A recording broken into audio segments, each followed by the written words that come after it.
Hi hello ಎಲ್ಲರಿಗೂ ನಮಸ್ಕಾರ. Welcome to my YouTube channel ಕನ್ನಡತಿಯ ಕಥಾಸುಧೆ. ನಾನು ನಿಮ್ಮ ರೂಪ ಕನ್ನಡತೆ. ಕಥೆಗಳು ಇಷ್ಟ ಆದರೆ ಚಾನಲನ್ನು ಸಬ್ಸ್ಕ್ರೈಬ್ ಮಾಡ್ಕೊಳ್ಳಿ. ಹಾಗೆ ಕಥೆಗಳು ಇಷ್ಟ ಆದರೆ ಲೈಕ್ ಮಾಡಿ, ಕಮೆಂಟ್ ಮಾಡಿ, ನಿಮ್ಮ ಸ್ನೇಹಿತರಿಗೂ ಶೇರ್ ಮಾಡಿ. ಹೃದಯವ ಕಾದಿರಿಸು ನನಗಾಗಿ ಭಾಗ 43. ಕೆಳಗೆ ಕುಸಿದ ರಾಮನ ಬಳಿ ಬಂದ ಅಭಿ ಅವನ ಕೈ ಹಿಡಿದು, ತಪ್ಪು ನನ್ನದು, ನಾನೇ ನನ್ನ ಧನು ಸಾವಿಗೆ ಕಾರಣ. ನಾನು ಒಮ್ಮೆ ನನ್ನ ನಿರ್ಧಾರ ಬದಲಿಸಿ ಬಿಟ್ಟಿದ್ರೆ ಸಾಕಿತ್ತು. ನಾನು ಹಠ ಮಾಡಿ ಅವಳ ಜೀವ ತೆಗೆದು ಬಿಟ್ಟೆ. ಇದೇ ಕೈಯಲ್ಲಿ ಅವಳ ದೇಹ ಹಿಡಿದಾಗ ಜೀವ ಹಿಂಡಿತ್ತು ನಂದು. ನಾನೇ ಕಾರಣ ಅವಳ ಸಾವಿಗೆ ಎಂದು ಅಳತೊಡಗಿದ ಅಭಿ. ಇಲ್ಲ, ನೀನು ಕಾರಣ ಅಲ್ಲ. ಸುಮ್ಮನೆ ಯಾಕೆ ಚಿಂತೆ ಮಾಡ್ತೀಯಾ? ಅವಳ ಆಯಸ್ಸಿದ್ದದು ಅಷ್ಟೋ ಅನಿಸುತ್ತೆ. ಇಲ್ಲ, ನಾನು ದೇಶ ಬಿಟ್ಟು ಹೋಗಲೇಬಾರ್ದಿತ್ತು ಅನಿಸುತ್ತೆ. ನನ್ನ ದೇವತೆನ ನಾನು ಕಾಪಾಡಿಕೊಳ್ಳೋದಕ್ಕೆ ಆಗಲಿಲ್ಲ ಎಂದು ರಾಮ್ ಅಳತೊಡಗಿದ. ಒಬ್ಬರ ಮೇಲೆ ಒಬ್ಬರು ಆರೋಪ ವಹಿಸುವ ಕಾಲದಲ್ಲಿ ತಪ್ಪನ್ನು ತಮ್ಮ ತಲೆಯ ಮೇಲೆ ಹಾಕಿಕೊಳ್ಳುತ್ತಿದ್ದಾರೆ ಅವರು. ದನಿ, ಇದಿಷ್ಟು ನಡೆದಿದ್ದು ನೀನು ಮೊದಲಿನಿಂದಲೂ ನನ್ನ ಜೀವನೇ. ಆದರೆ ಧನು ಸತ್ತ ಮೇಲೆ ನಿನ್ನ ಮೇಲೆ ಪ್ರೀತಿ ಜಾಸ್ತಿ ಆಯಿತು. ಅವಳು ಉಡುತ್ತಿದ್ದ ಬಟ್ಟೆ ಒಂದೆರಡು ಬಾರಿ ನೀನು ಹಾಕಿದಾಗ ಅವಳನ್ನೇ ನೋಡಿದ ಹಾಗಾಯಿತು. ಅದಕ್ಕೆ ನಾನು ನಿನಗೆ ಆಗಾಗ ಅಂತಹ ಸೀರೆ ತಂದು ಕೊಡ್ತಿದ್ದೆ. ನಿನಗೆ ಈ ವಿಷಯ ತಿಳಿದ್ರೆ ಎಲ್ಲಿ ನೋವು ಅನುಭವಿಸ್ತೀಯೋ ಅಂತ ಮುಚ್ಚಿಟ್ಟು ಬಿಟ್ಟೆ ಅಷ್ಟೆ. ಪ್ಲೀಸ್ ಕ್ಷಮಿಸಿ ಬಿಡಮ್ಮ. ಈಗ ನೀನು ಏನು ಶಿಕ್ಷೆ ಕೊಟ್ಟರು ಅನುಭವಿಸುವೆ. ಹಾಗೆ ನೀನು ಎಂದಿಗೂ ನನ್ನ ತಂಗಿಯೇ ಎಂದು ಧನಿಯ ಮುಂದೆ ಮಂಡಿಯೂರಿದ ರಾಮ್. ನಾನು ಅಷ್ಟೇ ಧನು. ಅವಳು ಹೋದಾಗ ಹುಚ್ಚ ಆಗಿದೆ. ನಾನು ಬದುಕಿದ್ದ ಕಾರಣವೇ ನನ್ನ ಜಾನು. ನಿನ್ನ ನೋಡಿದಾಗ ಮೊದಲು ಧನು ಅಂತಲೇ ಕರೆದದ್ದು ನಾನು. ಆಮೇಲೆ ಜ್ಞಾನೋದಯ ಆಗಿ ನಿನ್ನ ಪ್ರೀತಿಸೋದಕ್ಕೆ ಶುರು ಮಾಡಿದೆ. ನನ್ನ ಧನುವನ್ನ ನಿನ್ನಲ್ಲಿ ನೋಡಿದೆ. ನನ್ನದು ಸಹ ತಪ್ಪಾಯಿತು, ಕ್ಷಮಿಸಿ ಬಿಡಮ್ಮ. ಹಾಗೆ ಬ್ರೇಕಪ್ ಹೇಳಿದ್ದು ನಾನು ಏನಾದರೂ ಸೌರಭ್ನ ಕೊಂದು ಜೈಲಿಗೆ ಹೋದ್ರೆ ನೀನು ನೋವು ತಿಂತೀಯಾ ಅಂತ. ಸಾರಿ ಕಣೋ ಎಂದು ಅಭಿ ಸಹ ಕ್ಷಮೆ ಕೇಳಿದ ಅವಳ ಮುಂದೆ ಕೈ ಜೋಡಿಸಿ. ಅಣ್ಣ, ಅಭಿ ಪ್ಲೀಸ್, ನೀವು ಕ್ಷಮೆ ಕೇಳಿ ನನ್ನನ್ನು ಇನ್ನೂ ಕೆಳಗಿಳಿಸಬೇಡಿ. ನಿಮ್ಮ ಮೇಲೆ ಅನುಮಾನ ಪಟ್ಟು ಈಗಾಗಲೇ ನಾನು ಚಿಕ್ಕವಳಾಗಿದ್ದೀನಿ ಎಂದು ಇಬ್ಬರ ಕೈ ಕೆಳಗೆ ಇಳಿಸಿ, ನೀವು ನನ್ನ ಕ್ಷಮಿಸಿಬಿಡಿ. ಆದರೆ ಇದು ಸತ್ಯ. ಯಾರೇನೇ ಹೇಳಿದರೂ ನಾನು ಈ ಮನೆ ಮಗಳು ಅಷ್ಟೆ. ನೀವೇನಾದರೂ ಮಾಡ್ಕೊಳ್ಳಿ ಎಂದು ತುಟಿ ಉಬ್ಬಿಸಿ ಹೇಳಿದಾಗ ಅವಳನ್ನು ಗಟ್ಟಿಯಾಗಿ ತಪ್ಪಿಬಿಟ್ಟರು ಇಬ್ಬರು. ಅದನ್ನು ನೋಡಿದ ಮನೆಯವರೆಲ್ಲ ಕಣ್ಣುಗಳು ತುಂಬಿದ್ದವು. ನನ್ನ ಸಹ ಕ್ಷಮಿಸಿಬಿಡು ಮಗಳೇ. ಹುಚ್ಚು ಹಾಸೆಗೆ ನಿನ್ನ ಹೆತ್ತವರ ಹೊಟ್ಟೆ ಉರಿಸಿದೆ ಎಂದು ಧರ್ಮರಾಜ್ ಅವರು ಕೈ ಮುಗಿದಾಗ ಅವರನ್ನು ಸಹ ಅಪ್ಪಿ, ಅಪ್ಪ ಪರವಾಗಿಲ್ಲ, ಈಗ ನನಗೆ 3 ಅಪ್ಪ 3 ಅಮ್ಮ ಎಂದು ನಕ್ಕಳುದನಿ. ಹಾಗೆ ತನ್ನಪ್ಪನ ಅಮ್ಮನ ತಬ್ಬಿ, ನೀವು ಚಿಂತೆ ಮಾಡಬೇಡಿ, ಇನ್ನು ಮೇಲೆ ಈ ಮನೆಯಲ್ಲಿ ನೀವಿರ್ತೀರ. ಈ ಧನಿ ಧನ್ವಿ ಆಗ್ತಾಳೆ ಎಂದು ಆಶ್ವಾಸನೆ ನೀಡಿ, ಅಣ್ಣ ನೀ ಚಿಂತೆ ಮಾಡಬೇಡ, ಅಮ್ಮನ ಮೊದಲಿನಂತೆ ಮಾಡುವುದು ನನ್ನ ಕರ್ತವ್ಯ ಎಂದು ಅಣ್ಣನಿಗೂ ಭರವಸೆ ನೀಡಿದ್ಲು. ಆ ಕ್ಷಣ ಧನ್ವಿಯನ್ನೇ ನೋಡಿದಂತೆ ಭಾಸವಾಗಿತ್ತು ಅವರಿಗೆ. ಎಲ್ಲರೂ ಮೌನ ವಹಿಸಿದಾಗ ಮೇಲೆದ್ದ ದಯಾನಂದ್ ಅವರು, ಸದ್ಯ ಇಷ್ಟಕ್ಕೆ ಮುಗಿತು ಅಲ್ವಾ, ಬಿಡಿ. ಈಗ ಸರಿ ತಪ್ಪು ಯಾಕೆ, ಒಳ್ಳೆ ಸುದ್ದಿ ಇದೆ ಅಲ್ವಾ, ಅದನ್ನು ಸೆಲೆಬ್ರೇಟ್ ಮಾಡೋಣ ಎಂದು ದಯಾನಂದ್ ಅವರು ಹೇಳಿದಾಗ ಎಲ್ಲ ಜಾನು ನೋಡಿದರು. ರಾಮ್ ಹೆಲ್ಪ್ ಎಂದು ಕೂಗಿದ ದನಿ ಕೇಳಿ ಎಲ್ಲ ಬಾಗಿಲತ್ತ ನೋಡಲು ವ್ಯಾಚ್ಮ್ಯಾನ್ ಬಟ್ಟೆ ಧರಿಸಿದ್ದ ರಮಣ್ ಮಾಸ್ಕ್ ತೆಗೆದ. ಏನು ರಾಮ್, ಮಗು ಬಗ್ಗೆ ಕನಸು ಕಾಣ್ತಿದೀಯಾ ಎಂದು ನಕ್ಕಾಗ, ಮಗುವಲ್ಲ ಕಣೋ, ಮಕ್ಕಳು ಎಂದು ಬಂದಿದ್ದ ಸೌರಭ್. ಹೇಯ್ ಎಂದು ರಾಮ್ ಅರಚುವಷ್ಟರಲ್ಲಿ ಜಾನುವನ್ನು ಎಳೆದುಕೊಂಡು ಅವಳ ಕುತ್ತಿಗೆಗೆ ಚಾಕು ಇಟ್ಟು, ಸಾಧ್ಯ ಆದರೆ ನಿನ್ನ ಮಕ್ಕಳನ್ನ, ನಿನ್ನ ಹೆಂಡತಿಯನ್ನ ಕಾಪಾಡಿಕೊ ಎಂದು ಜಾನುವನ್ನು ಎಳೆದುಕೊಂಡು ಹೊರಟ ಸೌರಭ್. ಅದೆಷ್ಟು ವ್ಯವಸ್ಥಿತವಾಗಿ ಯೋಚನೆ ಮಾಡಿ ತನ್ನವಳ ಕರೆದುಕೊಂಡು ಹೋದ್ರು ಎಂದು ಯೋಚಿಸುತ್ತಾ ಹಾಗೆ ಕುಸಿದು ಬಿಟ್ಟ ರಾಮ್. ಅಗ್ರಜ, ನೀನು ಹೀಗೆ ಕುಳಿತರೆ ಅತ್ತಿಗೆಗೆ ಏನಾದರೂ ಮಾಡಿಬಿಡ್ತಾರೆ. ಬಾ, ಬೇಗ ಅತ್ತಿಗೆಯ ಕಾಪಾಡಬೇಕು ನಾವು ಎಂದು ಹೇಳಿದ ಲಕ್ಕಿ ಮುಂದೆ ಬಂದು, ಹೌದು ರಾಮ, ಬೇಗ ಹೊರಡಿ, ಇದು 3 ಜೀವಿಗಳ ಬದುಕಿನ ಪ್ರಶ್ನೆ ಎಂದು ತಾವು ಹೇಳಿದರು ಮಲ್ಲನಗೌಡ್ರು. ಹೌದು, ಏನೂ ಆಗೋದಿಲ್ಲ, ನನ್ನ ಜಾನು ಹುಷಾರಿರ್ತಾಳೆ, ಅವಳಿಗೇನೂ ಆಗೋದಿಲ್ಲ ಎಂದು ಕಣ್ಣೊರೆಸಿಕೊಂಡು ಮೇಲೆದ್ದ ರಾಮ. ನೀವು ಎಲ್ಲೂ ಹೋಗಬೇಡಿ, ನಾನು ಆದಷ್ಟು ಬೇಗ ನನ್ನವಳ ಕರೆದುಕೊಂಡು ಬರ್ತೀನಿ ಎಂದು ಹೇಳಿ ಅಭಿಯ ನೋಡಿ, ಬಾಬಿ ಲೇಟ್ ಮಾಡಿದಷ್ಟು ನಮ್ಮ ಜಾನುಗೆ ತೊಂದರೆ ಎಂದು ಹೇಳಿ ಮುಂದೆ ನಡೆದಾಗ, ಅಭಿಯವರೇ, ನಾನು ಬೇರೆ ಕಡೆ ಹುಡುಕ್ತೀನಿ, ನೀವು ಬೇರೆ ಕಡೆ ಹೋಗಿ, ಆದರೆ ಯಾವುದೇ ಕಾರಣಕ್ಕೂ ಅಣ್ಣನ ಒಂಟಿಯಾಗಿ ಬಿಡಬೇಡಿ, ತುಂಬ ನೋವಾಗಿರುತ್ತೆ ಅವನಿಗೆ ಎಂದ ಲಕ್ಕಿ. ಸರಿ ಎಂದು ತಲೆ ಆಡಿಸಿ ಅಭಿ ಹೊರಟಾಗ ಲಕ್ಕಿ ಜೊತೆಗೆ ಧನು ಅಣ್ಣ ಸಹ ಹೊರಟ. ನಾವು ಮನೇಲಿ ಕೂರೋದು ಬೇಡ, ಬನ್ನಿ ಎಂದು ದಯಾನಂದ್ ಸಹ ಹೊರಟರು, ಜೊತೆಗೆ ಧರ್ಮರಾಜ್ ಅವರು. ಎಲ್ಲರೂ ಒಂದೊಂದು ಕಡೆಗೆ ಹೋದ್ರು. ಈಗಷ್ಟೇ ಹೋದ ಕಾರಿನ ಸುಳಿವಿಲ್ಲ. ಅಭಿ ಭಯ ಆಗ್ತಿದೆ, ನನ್ನ ಮಕ್ಕಳು, ನನ್ನ ಜಾನು ಎಲ್ಲ ಸರಿ ಹೋಯ್ತು ಅಂತ ಖುಷಿಯಾಗಿರುವ ಸಮಯದಲ್ಲಿ ಏನಿದು ಎಂದು ಅಳುತ್ತಿದ್ದ ರಾಮ. ಅವನು ನೋಡಿ ಅಚ್ಚರಿಯಾಗಿತ್ತು ಅಬಿಗೆ. ಒಂದು ಕ್ಷಣ ಸಹ ಕಣ್ಣು ತುಂಬದ ಅವನು ಇಂದು ತನ್ನ ಬಳಿಗಾಗಿ ಅಳುತ್ತಿದ್ದಾನೆ. ಅದೇ ಅಲ್ಲವ ಪ್ರೀತಿ, ಎಂತಹ ಮನುಷ್ಯನನ್ನು ಸಹ ಬದಲಿಸುವುದು, ಕುಗ್ಗಿಸುವುದು. ರಾಮ್, ಪ್ಲೀಸ್ ಸಮಾಧಾನ ಮಾಡ್ಕೊಳ್ಳಿ. ನನ್ನ ಜಾನುಗೆ ಏನೂ ಆಗೋದಿಲ್ಲ. ನೀವು ಮೊದಲಿನ ಹಾಗೆ ಗರ್ಜಿಸುತ್ತಾ ಯೋಚನೆ ಮಾಡಿ. ಎಲ್ಲದಕ್ಕೂ ದಾರಿ ಇದೆ. ನೀವೇ ಹೀಗೆ ಅಳುತ್ತಾ ಕುಳಿತರೆ ಕಷ್ಟ. ಮಕ್ಕಳಿಗೆ ಏನೂ ಆಗೋದಿಲ್ಲ. ಅವರ ಕೈಯಲ್ಲಿ ಸೀತೆಯನ್ನು ಮುಟ್ಟೋದಕ್ಕಾಗೋದಿಲ್ಲ ಎಂದು ಧೈರ್ಯ ತುಂಬಿದ ಅಭಿ ತನ್ನೊಳಗೆ ಭಯ ಇದ್ರು. ಹೌದು, ನಾನು ಹೀಗಿದ್ರೆ ಆಗೋದಿಲ್ಲ. ನನ್ನ ಜಾನು ಎಂದು ಎದೆಯ ಮೇಲೆ ಕೈ ಇಟ್ಟು ಧೈರ್ಯ ತಂದುಕೊಂಡು, ನಾನು ಈಗಲೇ ಏನು ಮಾಡಬೇಕು ನೋಡ್ತೀನಿ ಎಂದು ತನ್ನ ಫೋನ್ ತೆಗೆದು ತನಗೆ ಪರಿಚಯ ಇದ್ದ inspector, commissioner, traffic police, private detective ಎಲ್ಲರಿಗೂ ವಿಷಯ ಮುಟ್ಟಿಸಿದ. ಯಾವ ಕಡೆ ಹೋಗೋದು ಅಂತ ಗೊತ್ತಾಗ್ತಾ ಇಲ್ಲ ಎಂದು ತಲೆ ಕೆಡಿಸಿಕೊಂಡು ರಾಮ್ ಕತ್ತು ಪಕ್ಕಕ್ಕೆ ಹೊರಳಿಸಲು ಅಲ್ಲಿ ಅವಳ ಸೀರೆಯ ತುಂಡು ಬಿದ್ದಿತ್ತು. ಅಭಿ, ನನ್ನ ಜಾನು ಎಂದು ಅರಚಿ ಕೆಳಗೆ ಇಳಿದ ರಾಮ್ ಸೀರೆಯ ಕೈಯಲ್ಲಿಡಿದ. ಜಾನುವನ್ನ ಕರೆದುಕೊಂಡು ಎಷ್ಟು ವೇಗವಾಗಿ ಆಗುತ್ತೋ ಅಷ್ಟು ವೇಗವಾಗಿ ಸಾಗಿದ್ದರು ಧೂರ್ತರು. ಅರೆ ಗಂಟೆಯಲ್ಲಿಯೇ ಅವಳನ್ನು ತಾವು ಮೊದಲೇ ಗೊತ್ತು ಮಾಡಿದ್ದ ಜಾಗಕ್ಕೆ ಕರೆತಂದರು. ಜಾನು, ಜಾನು, ಜಾನು, ನನ್ನ ಜಿಲೇಬಿ ಜಾನು ಎಂದು ಜಾನು ಕೂದಲು ಹಿಡಿದು ಎಳೆಯುತ್ತಾ ಕರೆದುಕೊಂಡು ಬಂದ ರಮಣ್. ಪಾಪಿಯ ಅಂತ್ಯ ಸಮೀಪವಿತ್ತು. ಏನು ತುಂಬ ಹಾರಾಡ್ತಾ ಇದ್ದೆ? ನಿನ್ನ ಗಂಡನ ಮದುವೆ ಆಗಿದ್ದೆ, 2 ಕೊಂಬು ಬಂದಿತ್ತು ಅಲ್ವಾ ಎಂದು ಅವಳ ಕೆನ್ನೆಗೊಂದು ಬಾರಿಸಿದ. ಹೇ ನೀಚ, ಅವನಿಗೇನೋ ಹುಚ್ಚು, ಆದರೆ ನೀನು ನನ್ನತ್ತೆಯ ಮಗ, ನನ್ನ ಫ್ರೆಂಡ್, ನೀನು ಈ ರೀತಿ ಹುಚ್ಚುಚ್ಚಾಗಿ ಆಡ್ತಾ ಇದೆಯಾ ಎಂದು ಕೋಪದಿಂದ ಕೇಳಿದ್ಲು ಜಾನು. ಹಾ, ಅತ್ತೆಯ ಮಗ ಅಂತೆ, ಗೆಳೆಯ ಅಂತೆ, ಮದುವೆ ಆಗು ಅಂತ ಹೇಳಿದಷ್ಟು ಹೇಳಿದೆ. ನಿನ್ನ ಬೇಡ್ದೆ, ಆದರೆ ನೀನು ಆರಾಮ್ ಬೇಕು ಅಂತ ಹೋದೆ. ಆವಾಗಲೇ ನಾನು ಸೌರಭ್ ಜೊತೆ ಕೈ ಜೋಡಿಸಿದ್ದು. ಈಗ ನೀನು ನನ್ನವಳು. ನಿನ್ನ ಗಂಡ ಬರುವಷ್ಟರಲ್ಲಿ ನಾನು ಏನು ಬೇಕಾದರೂ ಮಾಡಬಹುದು ಎಂದು ಹೇಳುತ್ತಾ ಅವಳ ಸೀರೆ ಸೆರಗು ಎಳೆದ ದುಷ್ಟ. ಬೇಡ, ನನ್ನ ರಾಮ್ ಈಗ ಬರ್ತಾರೆ. ಅವರು ಬರುವ ಮುಂಚೆ ತಲೆ ಮರೆಸ್ಕೊಂಡು ಹೋದರೆ ಸರಿ, ಇಲ್ಲ ನಿನ್ನ ತಲೆ ಚೆಂಡಾಡಿ ಬಿಡ್ತಾರೆ ಎಂದು ರೋಷದಿಂದ ಹೇಳಿದಾಗ ಮತ್ತೊಂದು ಬಾರಿಸಿದ ನೀಚ. ಅದೆಷ್ಟೇ ಕೊಬ್ಬು ನಿನಗೆ? ಅವನು ನಿನಗೆ ಸುಳ್ಳು ಹೇಳಿ ಮೋಸ ಮಾಡಿದ್ರು ಅವನೇ ಬೇಕು ಅಂತ ಹೋಗೋ ಏನು ಚಾಟ ನಿಂದು ಎಂದು ಕಣ್ಣು ಸಂಕುಚಿಸಿ ಕೇಳಿದ ಕೋಪದಿಂದ. ಹಾಂ, ಅದನ್ನು ಕೊಬ್ಬು ಅನ್ನೋದಿಲ್ಲ ಕಣೋ ಲೋಫರ್, ಅದು ಪ್ರೀತಿ, ನನ್ನ ರಾಮನ ಮೇಲೆ ನಂಬಿಕೆ. ಅವರು ಸುಳ್ಳು ಹೇಳಿದ್ದು ನನ್ನ ಒಳ್ಳೆಯದಕ್ಕೆ, ನನ್ನ ಆರೋಗ್ಯ ದೃಷ್ಟಿಯಿಂದ. ಅದು ನಿನ್ನಂಥ ಕೆಟ್ಟವನಿಗೆ ಹೇಗೆ ಗೊತ್ತಾಗಬೇಕು ಎಂದು ತುಟಿ ಕೊಂಕಿಸಿ ಹೇಳಿದಾಗ ಅವಳ ಕುತ್ತಿಗೆಗೆ ಕೈ ಹಾಕಿದ ಸೌರಭ್. ನಂಬಿಕೆ? ನೋಡೋಣ ಹಾಗಿದ್ರೆ.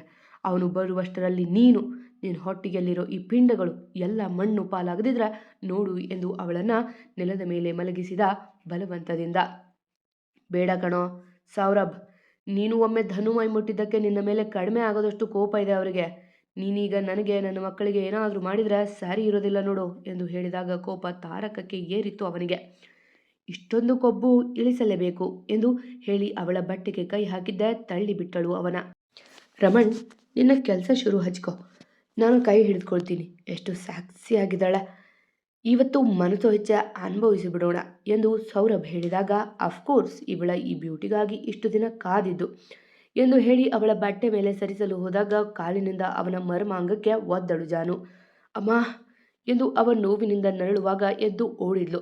ನಿನ್ನ ದೇಹ ನನಗೆ ಸಿಗದೇ ಇದ್ರೂ ಪರವಾಗಿಲ್ಲ, ನಿನ್ನ ಮಕ್ಕಳು ಸತ್ತು ನೀನು ಕೊರಗಬೇಕು ಎಂದು ಹೇಳಿ ಅಲ್ಲೇ ಇದ್ದ ದೊಡ್ಡ ದೊಣ್ಣೆಯೊಂದನ್ನು ಅವಳ ಕಡೆಗೆ ಬೀಸಿದ.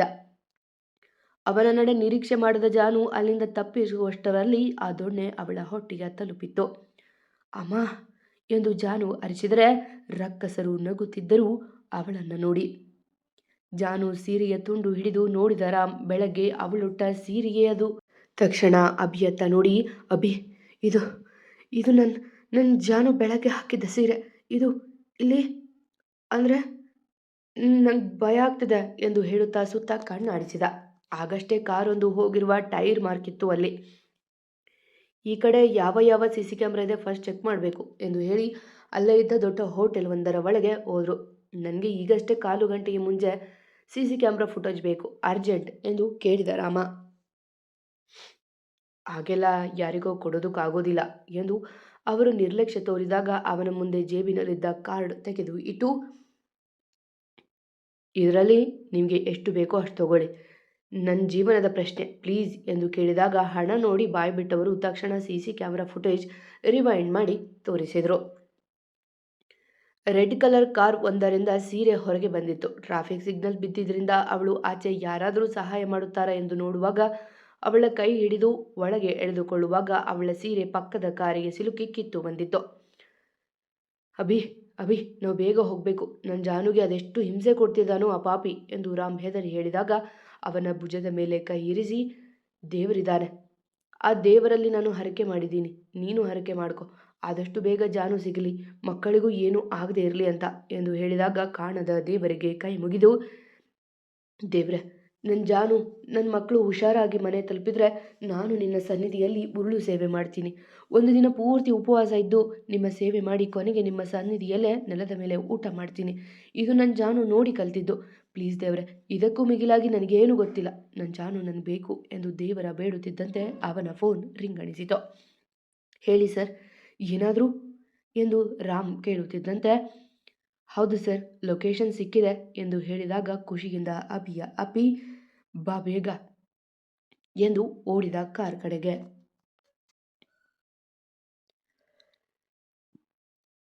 ಅಫ್ಕೋರ್ಸ್, ಇವಳ ಈ ಬ್ಯೂಟಿಗಾಗಿಯೇ ಇಷ್ಟು ದಿನ ಕಾದಿದ್ದು ಎಂದು ಹೇಳಿ ಅವಳ ಬಟ್ಟೆ ಮೇಲೆ ಸರಿಸಲು ಹೋದಾಗ ಕಾಲಿನಿಂದ ಅವನ ಮರ್ಮಾಂಗಕ್ಕೆ ಒದ್ದಳು ಜಾನು. ಅಮ್ಮ ಎಂದು ಅವನ ನೋವಿನಿಂದ ನರಳುವಾಗ ಎದ್ದು ಅಲ್ಲಿಂದ ಓಡಿದ್ಲು. ನಿನ್ನ ದೇಹ ನನಗೆ ಸಿಗದೇ ಇದ್ರೂ ಪರವಾಗಿಲ್ಲ, ನಿನ್ನ ಮಕ್ಕಳು ಸತ್ತು ನೀನು ಕೊರಗಬೇಕು ಎಂದು ಹೇಳಿ ಅಲ್ಲೇ ಇದ್ದ ದೊಡ್ಡ ದೊಣ್ಣೆಯೊಂದನ್ನು ಅವಳ ಕಡೆಗೆ ಬೀಸಿದ. ಅವನ ನಡೆ ನಿರೀಕ್ಷೆ ಮಾಡದ ಜಾನು ಅಲ್ಲಿಂದ ತಪ್ಪಿಸಿಕೊಳ್ಳುವಷ್ಟರಲ್ಲಿ ಆ ದೊಣ್ಣೆ ಅವಳ ಹೊಟ್ಟೆಯ ತಲುಪಿತ್ತು. ಅಮ್ಮ ಎಂದು ಜಾನು ಅರ್ಜಿದ್ರೆ ರಕ್ಕಸರು ನಗುತ್ತಿದ್ರು ಅವಳ ನೋಡಿ. ಅವಳ ನರಳಾಟ ಅವರಿಗೆ ಖುಷಿ ನೀಡಿದ್ದು. ಅಮ್ಮ ಎಂದು ಹಾಗೆ ನೆಲದ ಮೇಲೆ ಬಿದ್ದಳು ಜಾನು. ಹೊಟ್ಟೆ ಹಿಡಿದು ನರಳುತ್ತಿದ್ಲು. ಅವಳ ಬಳಿಗೆ ಕೇಕೆ ಹಾಕಿ ನಗುತ್ತಾ ನಡೆದು ಬಂದ ದಾನವರು, ಏನೇ ಹಾರಾಡ್ತಾ ಇದ್ದೆ, ತುಂಬ ಟ್ರಿಕ್ ಯೂಸ್ ಮಾಡಿ ಇಲ್ಲಿಂದ ಓಡಿ ಹೋಗೋಕೆ ಪ್ರಯತ್ನ ಮಾಡ್ತಿದ್ದೆ, ಹೋಗೆ ಈಗ ಹೋಗು ಎಂದು ಅವಳ ಕೂದಲಿಡಿದು ಹೇಳಿದ ರಮಣ್. ಹಾ ಬಿಡು ರಮಣ್, ಹೊಟ್ಟೆ ತುಂಬ ನೋವಾಗ್ತದೆ, ಸತ್ತೋಗ್ತೀನಿ ನಾನು ಎಂದು ನರಳುತ್ತಾ ಕಣ್ಣು ತೇಲಿಸುತ್ತಿದ್ದವಳ ನೋಡಿ, ನೀನು ಸಾಯ್ಬೇಕು, ಜೊತೆಗೆ ಆ 2 ಪಿಂಡಗಳು, ಅದಕ್ಕೆ ಅಲ್ವಾ ನಾವಿಷ್ಟೊಂದು ಪ್ಲಾನ್ ಹಾಕಿದ್ದು, ಎಲ್ಲ ಸರಿ ಇದೆ, ಇನ್ನೇನು ಅಪ್ಪ ಸಹ ಆಗ್ತೀನಿ ಅಂತ ಮೆರಿತಾ ಇದ್ದ ರಾಮ್, ಅವನಿಗೆ ಸರಿಯಾಗಿ ಮಾಡ್ತೀವಿ ಇವತ್ತು ಎಂದು ಹೇಳಿ ಅವಳ ಹೊಟ್ಟೆಗೆ ಮತ್ತೆ ಒದೆಯಲು ಮುಂದಾದ ಸೌರಭ್. ತಕ್ಷಣ ಅವನಿಗೆ ಬೆನ್ನು ಕೊಟ್ಟಳು ಜಾನು. ಏಟು ಬೆನ್ನಿನ ಮೇಲೆ ಬಿದ್ದಿತ್ತು. ಅಮ್ಮ ಎಂದು ಅವಳು ಜೀವ ಹೋಗುವ ನೋವಿನಿಂದ ಒದ್ದಾಡುವಾಗ ನಗುತ್ತಿದ್ದರು ಕೀಚಕರು. ಅಮ್ಮ, ರಾಮ್ ಎಂದು ಅಳುತ್ತಾ ಕಣ್ಣೀರು ಹಾಕುತ್ತಿದ್ದವಳು ನೋಡಿ ಮರುಕವಂತೂ ಹುಟ್ಟಲೇ ಇಲ್ಲ ಅವರಿಗೆ. ಜಾನು, ಬ್ಲಡ್ ಬರ್ತಾನೆ ಇಲ್ವಲ್ಲ, ಇನ್ನೂ ಸರಿಯಾಗಿ ಹೊಡೆತ ಬಿದ್ದಿಲ್ಲ ಅನ್ಸುತ್ತೆ ಎಂದು ಅವಳ ಮೊಗ ನೋಡಿ ಕೇಳಿದ. ಬೇಡ ಬೇಡ ರಮಣ್, ತುಂಬ ನೋವಾಗ್ತಿದೆ ಅಮ್ಮ ಅಮ್ಮ ಎಂದು ಹೇಳುತ್ತಾ ಹೊಟ್ಟೆ ಹಿಡಿದು ಮುದುಡಿದ್ಲು. ಇಲ್ಲ, ನೀನು ನರಳೋದು ನೋಡಿದರೆ ಖುಷಿ ಆಗ್ತಿದೆ, ಆದರೆ ನಿನ್ನ ರಕ್ತ ನೋಡೋಕ್ಕೆ ಇಷ್ಟ. ರಮಣ್, ಎಲ್ಲಿ ಆ ರಾಡ್ ತಗೊಂಡ್ವಾ, ಹೊಟ್ಟೆಗೆ ಹೊಡೆಯೋಣ ಎಂದು ಸೌರಭ್ ಹೇಳಿದಾಗ ಹೆದರಿ ನಡುಗಿ ಬಿಟ್ಟಳು ಜಾನು. ಬೇಡ ಬೇಡ, ನಿನಗೇನು ರಕ್ತ ನೋಡಬೇಕು ಅಷ್ಟೇ ಅಲ್ವಾ ಎಂದು ನರಳುತ್ತಾ ತನ್ನ ಕೈಯಲ್ಲಿದ್ದ ಬಳೆಗಳ ಒಂದಕ್ಕೊಂದು ಹೊಡೆದುಕೊಂಡಳು. ರಕ್ತ ತೊಟ್ಟಿಕ್ಕಿತು. ನೋಡು ಸಾಕಾ ಎಂದು ಜಾನು ಕೇಳಿದಾಗ ಅವಳ ಕೂದಲು ಹಿಡಿದ ಸೌರಭ್, ನನಗೆ ಅನುಮಾನ ಕಾಡ್ತಿದೆ, ನಿಜವಾಗಿಯೂ ನಿನ್ನ ಮಕ್ಕಳು ಸತ್ತಿದಾವಾ ಇಲ್ವಾ ಅಂತ. ಎಷ್ಟು ತಿಂಗಳು ನಿನಗೆ, ಇಷ್ಟೊತ್ತು ಬೇಕೇನು ಮಗು ಹೋಗೋದಕ್ಕೆ ಎಂದು ಹೇಳಿದಾಗ ಕಣ್ಮುಚ್ಚಿ ಹೊಟ್ಟೆ ಹಿಡಿದು ಮೆಲ್ಲಗೆ ಏಳಲು ನೋಡುತ್ತಿದ್ದಳು ಜಾನು. ರಮಣ್, ತಗೋ ರಾಡ್ ಎಂದು ಹೇಳಿ ದೊಡ್ಡ ರಾಡ್ ಒಂದನ್ನು ಕೈಗೆತ್ತಿಕೊಂಡು ಜೋರಾಗಿ ಅವಳ ಹೊಟ್ಟೆ ಹೊಡೆಯಲು ಹೋದಾಗ ಗೋಡನ್ ಬಾಗಿಲು ಮುರಿದಿತ್ತು. ಬೆಳಕಿಗೆ ಬೆನ್ನು ಹಾಕಿ ನಿಂತಿದ್ರು ಆ ಇಬ್ಬರು. ಒಬ್ಬ ಓಡಿ ಬಂದು ರಾಡ್ ಹಿಡಿದ ಕೈ ತಿರುಗಿದ್ರೆ ಇನ್ನೊಬ್ಬ ಓಡಿ ಬಂದು ಜಾನು ಹಿಡಿದುಕೊಂಡ. ಜಾನು ಜಾನು ಏನು ಆಗಿಲ್ಲ ಅಲ್ವಾ ನಿನಗೆ ಎಂದು ಆತಂಕದಿಂದ ಕೇಳಿದಾಗ ಕಣ್ಣು ಬಿಟ್ಟು ನೋಡಿ, ನಿಮ್ಮನ್ನು ನೋಡದೆ ಕ್ಷಮೆ ಕೇಳದೆ ಸತ್ತು ಹೋಗ್ತೀನಿ ಅಂದುಕೊಂಡಿದ್ದ ರಾಮ್ ಎಂದು ಬಿಕ್ಕಿದಳು ಜಾನು.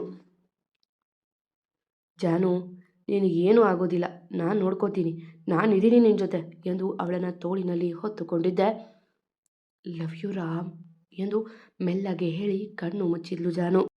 ಹೇ ಜಾನು, ಜಾನು ಕಣ್ಬಿಡಮ್ಮ, ನೋಡಿಲಿ ನನ್ನ ಎಂದು ಅವಳ ಕೆನ್ನೆ ತಟ್ಟುತ್ತಾ ಕಣ್ಣೀರು ಹಾಕುತ್ತಿದ್ದ ರಾಮ್. ಆದರೆ ಉಪಯೋಗವೇನು, ಅವಳು ಕಣ್ಣು ಬಿಟ್ಟರಲ್ಲವೇ. ರಾಮ್, ಈಗ ಅಳೋದಕ್ಕೆ ಸಮಯವಿಲ್ಲ, ನೀವು ಬೇಗ ಅವಳನ್ನು ಕರೆದುಕೊಂಡು ಹೋಗಿ, ನಾನು ಈ ಬರನ್ನು ನೋಡಿಕೊಳ್ತೀನಿ ಎಂದು ಒಬ್ಬನ ತಲೆಗೆ ಅದೇ ರಾಡಿಂದ ಒಡೆದ ಅಭಿ ಹೇಳಿದಾಗ ಅಲ್ಲಿಂದ ವೇಗವಾಗಿ ಓಡಿದ ರಾಮ್. ಟ್ರಾಫಿಕ್ ಜಂಪ್ ಮಾಡುತ್ತಾ ಅಡ್ಡ ಬಂದ ವಾಹನಗಳ ಹಿಂದೆ ಹಾಗುತ್ತಾ ಅದೆಷ್ಟು ವೇಗವಾಗಿ ಬಂದನೆಂದರೆ ಅರ್ಧ ಗಂಟೆಯ ದಾರಿಯ 10 ನಿಮಿಷದಲ್ಲಿ ಕ್ರಮಿಸಿದ್ದ. ದಾರಿಯ ಮಧ್ಯೆ ಎಲ್ಲವನ್ನೂ ಹೇಳಿದ್ರಿಂದ ಮತ್ತೇನೂ ತೊಂದರೆ ಆಗಲಿಲ್ಲ. ನೇರವಾಗಿ ಅವಳನ್ನು ಎಮರ್ಜೆನ್ಸಿಗೆ ಕರೆದುಕೊಂಡು ಹೋದರು. ಅಲ್ಲಿಂದ ICU ಒಳಗೆ ಹೋದಾಗ ಅವನ ಜೀವ ಒದ್ದಾಡುತ್ತಿತ್ತು. ನಿನಗೆ ಮಗುಗೆ ಏನೂ ಆಗಬಾರ್ದು ಅಂತ ಅದೆಷ್ಟು ಕಷ್ಟಪಟ್ಟೆ ಜಾನು. ನಾನು ಅಪ್ಪ ಆಗ್ತಿದ್ದೀನಿ ಅನ್ನುವ ಖುಷಿಯನ್ನು 2 ದಿನವೂ ಸಂಭ್ರಮಿಸೋಕೆ ಆಗಲಿಲ್ಲ ನನಗೆ ಯಾಕೆ ಹೀಗಾಗ್ತದೆ? ನಿನಗೆ ಬಿದ್ದಿರುವ ಏಟಿಗೆ ಪಾಪು ಉಳಿದಿರೋದು ಅನುಮಾನ. ಎಂಥ ತಪ್ಪು ಮಾಡಿದೆ ನಾನು ಆ ಸೌರಭ್ನ ಹಾಗೆ ಬಿಟ್ಟು ಎಂದು ಹಣೆ ಮೇಲೆ ಕೈ ಇಟ್ಟು ಬಿಕ್ಕುತ್ತಿದ್ದ ಅವ. ಕ್ಷಮಿಸಿ ಬಿಡಿ ಪಾಪುಗಳೇ, ಈ ಪಾಪಿ ಅಪ್ಪನಿಂದ ನಿಮ್ಮನ್ನು ಕಾಪಾಡಿಕೊಳ್ಳೋಕೆ ಆಗಲೇ ಇಲ್ಲ. ಪ್ರಪಂಚಕ್ಕೆ ರಾವಣ ಆಗಿದ್ದ ಈ ರಾಮ ನಿಮ್ಮ ಪಾಲಿಗೂ ರಾವಣ ಆಗಿಯೇ ಬಿಟ್ಟ. ನಿಮ್ಮನ್ನು ಉಳಿಸಿಕೊಳ್ಳೋಕ್ಕಾಗಲಿಲ್ಲ ನನ್ನ ಕೈಯಲ್ಲಿ ಎಂದು ಬಿಕ್ಕಿದವ. ನನಗೆ ಇಷ್ಟೊಂದು ಸಂಕಟ ಆಗ್ತಿದೆ, ಇನ್ನು ಜಾನು ಹೇಗೆ ತಡ್ಕೊಳ್ತಾಳೆ ಇದನ್ನೆಲ್ಲ, ಅಯ್ಯೋ ಎಂದು ಅವರೋಧನೆ ಪಡುವಾಗ ಆಚೆ ಬಂದರು ವೈದ್ಯರು. ಅವರನ್ನು ನೋಡಿದ್ದೆ ಯೋಚನೆ ಬದಿಗಿಟ್ಟು ಅವರ ಬಳಿ ಬಂದು, ಡಾಕ್ಟರ್, ನನ್ನ ಜಾನು ಹೇಗಿದ್ದಾಳೆ ಎಂದು ಕೇಳಿದ ರಾಮ್. ಅದಾಗಲೇ ಸೋತು ಹೋಗಿದ್ದ ಅವ. ತುಂಬ ಸುಸ್ತಾಗ್ತಿದ್ದಾರೆ, ಇನ್ನೂ 4 ಮಂತ್ಸ್ ಬೆಡ್ ರೆಸ್ಟ್ ಮಾಡಲೇಬೇಕು. ರೈಟ್ ಹ್ಯಾಂಡ್ ಮೂಳೆ ಕಟ್ಟಾಗಿದೆ, ಹಾಗೆ ಬೆನ್ನಿನ ಮೇಲೆ ಹೊಡೆತ ಬಿದ್ದಿದೆ. ತುಂಬ ಹುಷಾರಾಗಿ ನೋಡ್ಕೊಳ್ಬೇಕು ಎಂದು ಹೇಳಿದಾಗ ಕುಸಿದು ಕುಳಿತ ರಾಮ್. ಅವನು ನೋಡಿ ವೈದ್ಯರಿಗೂ ಬೇಸರ ಆಗಿತ್ತು. ಒಳಗೆ ಇದ್ದವಳ ಸ್ಥಿತಿ ಸಹ ಕಣ್ಣಾರೆ ನೋಡಿದ್ದರಲ್ಲ. ನೋಡಿ ರಾಮ್, ಹೆದರುವಂಥದ್ದು ಏನಿಲ್ಲ. ಕೇರ್ ಮಾಡಿದರೆ ಮತ್ತೆ ಮೊದಲಂತ ಆಗ್ತಾರೆ. ನೀವೇ ಹೀಗಾದರೆ ಹೇಗೆ? ಅವರಿಗೆ ಸರಿಯಾಗಿ ಕಾಳಜಿ ಕೊಡಿ ಸಾಕು. ನೀವು ನಗ್ತಾ ಅವರನ್ನು ನಗಿಸುತ್ತಾ ನೋಡಿಕೊಳ್ಳಬೇಕು ಎಂದು ಡಾಕ್ಟರ್ ಹೇಳಿದಾಗ ತಲೆ ಎತ್ತಿ ಅವರನ್ನೇ ನೋಡಿದವ. ಈಗ ನಾನೆಷ್ಟೇ ಕಾಳಜಿ ಮಾಡಿದರೂ ಪ್ರೀತಿ ತೋರಿಸಿದ್ರು ನನ್ನ ಮಕ್ಕಳು ವಾಪಸ್ ಬರ್ತಾರಾ ಎಂದು ಕಣ್ಣು ತುಂಬಿಕೊಂಡು ಅವ ಕೇಳಿದಾಗ ಅವನ ಮಾತಿಗೆ ಕಣ್ಣು ಸಂಕುಚಿಸಿ, ಏನಂದ್ರೆ ರಾಮ್, ಮಕ್ಕಳ ಅಂದರೆ ನಿಮಗೆ ಮಕ್ಕಳಿದ್ದಾರಾ? ಇದು ಜಾನು ಅವರಿಗೆ ಫಸ್ಟ್ ಪ್ರೆಗ್ನೆನ್ಸಿ ತಾನೆ ಎಂದು ಅನುಮಾನದಿಂದ ಕೇಳಿದರು. ಅವರ ಮಾತಿಗೆ ಉದ್ದುದ್ದ ತಲೆ ಆಡಿಸಿ, ಹೌದು ಡಾಕ್ಟರ್, ನಿನ್ನೆಯಷ್ಟೇ ನೀವು ಹೇಳಿದ್ರಲ್ಲ ನನ್ನ ಜಾನು ಹೊಟ್ಟೆಯಲ್ಲಿ 2 ಪಾಪು ಇದ್ದಾವೆ ಅಂತ. ಇಂದು ಆ ಪಾಪುಗಳ ಉಳಿಸಿಕೊಳ್ಳಲು ಎಂದು ರಾಮ್ ಹೇಳುತ್ತಿದ್ದಂತೆ, ಶಟಪ್ ರಾಮ್, ಏನು ಮಾತು ಅಂತ ಆಡ್ತಿದ್ದೀರಾ? ನಿಮ್ಮ ಮಕ್ಕಳಿಗೆ ಏನೂ ಆಗಿಲ್ಲ, ಅವರು ಸೇಫ್ ಆಗಿದ್ದಾರೆ. ಯಾರು ಹೇಳಿದ್ದು ನಿಮ್ಮ ಮಕ್ಕಳು ಅಬಾರ್ಟ್ ಆಗಿದೆ ಅಂತ ಎಂದು ಡಾಕ್ಟರ್ ಹೇಳಿದ್ದೆ ಕುಸಿಬಿಟ್ಟು ಬಿಟ್ಟ ರಾಮ್ ಆ ಮಾತುಗಳ ಕೇಳಿದೆ. ಡಾಕ್ಟರ್ ಎಂದು ತಡವರಿಸಿದವನ ನೋಡಿ, ಹೌದು, ಜಾನುಗಷ್ಟೇ ಏಟಾಗಿರೋದು, ಮಕ್ಕಳು ಸೇಫ್ ಇದ್ದಾವೆ, ಅದಕ್ಕೆ ಚೆನ್ನಾಗಿ ನೋಡ್ಕೊಳ್ಳಿ ಅಂದಿದ್ದು ಎಂದು ಹೇಳಿದಾಗ ಅವರ ಮುಂದೆ ಕೈ ಜೋಡಿಸಿ ಮಂಡಿ ಊರಿ ಕುಳಿತು ಬಿಟ್ಟ ರಾಮ್. ಮತ್ತೆ ಸಿಗುವ ಕಥೆ ಇಷ್ಟ ಆಗಿದ್ದರೆ ಕಮೆಂಟ್ ಹಾಕಿ, ಜಾಸ್ತಿ ಇಷ್ಟ ಆದರೆ ಸಬ್ಸ್ಕ್ರೈಬ್ ಮಾಡ್ಕೊಳ್ಳಿ. ಎಂದಿನಂತೆ ನಿಮ್ಮ ಪ್ರೀತಿ, ಕಮೆಂಟ್, ಪ್ರೋತ್ಸಾಹದ ನಿರೀಕ್ಷೆಯಲ್ಲಿ ನಾನು ನಿಮ್ಮ ರೂಪ ಕನ್ನಡತೆ. ಪ್ರೀತಿಯಿಂದ ಕತೆ ಕೇಳಿ ಪ್ರೋತ್ಸಾಹ ಕೊಡೋ ಪ್ರತಿಯೊಬ್ಬರಿಗೂ ನನ್ನ ತುಂಬು ಹೃದಯದ ಧನ್ಯವಾದಗಳು. ನಿಮ್ಮ ಪ್ರೋತ್ಸಾಹ ಮತ್ತು ಪ್ರೀತಿ ಯಾವಾಗಲೂ ಹೀಗೆ ಇರಲಿ.